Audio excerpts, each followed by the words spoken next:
Good morning, good afternoon, good evening, ladies and gentlemen. Welcome back to another episode of Golden Square Football. I am your co-host Chris Atalla alongside the one and only Hussein Kamil. How's it going, Hussein? It's going pretty bad, Chris. I'm not gonna lie to you. Today was a very bad day for my team, Man United. But we'll get into that in a minute. We had a big game today, Liverpool Arsenal. You're gonna break that down, and yeah, we'll see how the week develops, I guess.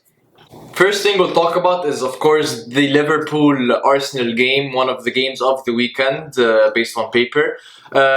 First thoughts: Liverpool had a clear plan, just all out. They were attacking, but they were focusing on the wings, especially the full backs, Robertson and Trent. It was all crossing, basically. I mean, the first goal was a corner across from Trent Alexander-Arnold. Arsenal, surprisingly, Lacazette was on the bench. I don't know if it was an injury or a tactical mishap by Emery, but he started Joe Willock in the midfield, which I found surprising too. Arsenal never looked in it in the first half. I mean, they had a few chances on the counter. Pepe missed a couple of chances, Aubameyang too. But they always looked like they were going to absorb the pressure and then hit Liverpool on the counter. It didn't work too well. I think Liverpool had too much quality for Arsenal. But I'm not supporting Arsenal, but Arsenal fans need to understand that this is going to be a team in transition. It's going to take years of development to make sure the players are where they want to be, the team is where they want to be. Players like Pepe and Ceballos need time to adapt in the team. But overall, I think it was a good performance from Liverpool. They showed why they are going to compete for the title. And thoughts on that, Hussein?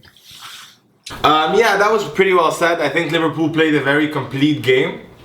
Fullbacks were amazing, and Arsenal didn't have much to answer. Right, they scored a goal, but it was a whatever goal. I think Liverpool could have scored way more if they wanted to. David Luiz could have been sent off, but Salah was pretty fast and got around him and scored the third.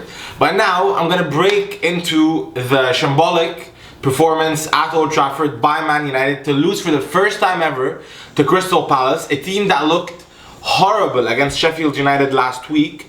United started the game with 70% possession, great chances, but nothing. I wouldn't call them great chances, actually. I take that back. Okay chances with great vision, let's say. So passes are great, but nothing in the final third, in the box, nothing.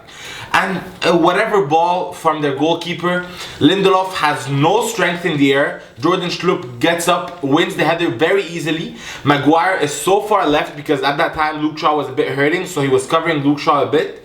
Jordan Ayew takes the ball, slots it to the right of De Gea, 1-0 Crystal Palace. That was the score until the 88th minute.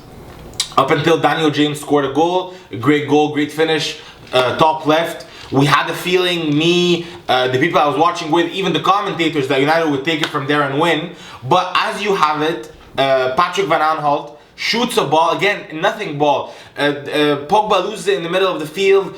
Wilfried Zaha takes it up. He tries to take a shot. Wan-Bissaka stops him, and then a nothing shot by Van Aanholt comes in through the arms of De Gea, and they lose 2-1 at home.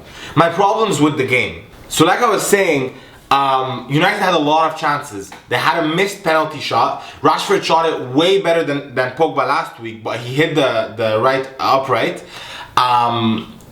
The VAR was problematic, I found, because there was a clear penalty for Martial. He was literally being pulled back from his shoulder, and the ref did not call it. There was a clear red card to Cahill that was not called, just the yellow card. Martial was through, he dropped his shoulder, was going through, and again was being held back, and nothing was called, just the yellow card, I guess. So I was not very impressed with that. If you notice, I said very as in VAR, but whatever. It was a bad game. I did not like how United played. They lost for the first time at home ever to Crystal Palace. These records that Sir Alex Ferguson has been building up and the team has been building up have been falling like flies since ever he left. How can United win this game? Is to play a bit more head on, I would say. They had the ball maybe 85 minutes of that game, but on shot they had 3 shots. After 20 plus attempts, they had 3 shots on target. Crystal Palace had the ball for like 6-7 minutes. They had 3 shots on target. You cannot have that ratio. I don't care if you have possession. I don't care if you did 300 more passes. You need to have shots on target. You have players that can shoot. Pogba can shoot. Martial can shoot. Rashford can shoot. All these players can have a very good shot. Why don't they shoot? I have no idea. Lingard was utterly useless today. I think Angel Gomez would have served way bigger purpose than him if he had a chance. Greenwood got on but late, so he didn't have a chance to show us his worth really. And I can't believe Juan Mata comes in the 80th minute to save you. That doesn't make sense to me. Slow player, technical player. How is he supposed to get you a goal in the last 10 minutes? In the last 10 minutes you want someone like Jesse Lingard who might be faster and go in behind the defenders that are already tired. However, all in all, a horrible game by United. They have to come back stronger next week because everyone else is playing better at this point. Chelsea got their first win against a very good Norwich side. Timo Pukki scored a goal. So everyone might get better. United are stagnating and I'm worried about what they're going to do for the rest of the season. Yeah, so that's what I thought. What did you think about the VAR calls that were missed by the referee? It was weird. I think had the referee checked the one where Kelly had fouled Martial in the box, where VAR he would have given a definite penalty. People who don't want VAR, that's weird. Like last season, the Premier League was begging for VAR. It was begging for VAR, and like Mourinho said, people who don't want VAR are probably thieves. Because people who say it ruins emotions and whatnot, you would not be in that position if your team had a goal disallowed. Exactly, or incorrectly ruled against your team in the last seconds of the game to cost you game, final, two-legged affair. Even a point. Exactly. If you lose a point due to a goal that should have been there, it's unfair at the end of the game and you want the game to be as fair as possible. And VAR doesn't make the final decision, it's the referee. He only checks VAR as an assistant, and he makes the final decision. So people who blame VAR, it's just, I don't know, it's rubbish for me. Yeah. Anyway, so that was our thoughts about the game. Anyway, these were our thoughts about the games of Saturday. There's still games tomorrow. City's playing Bournemouth, but there's also Barcelona. Real Madrid drew against Valladolid today in the Bernabeu. So we're gonna talk about that in an episode that might come mid next week.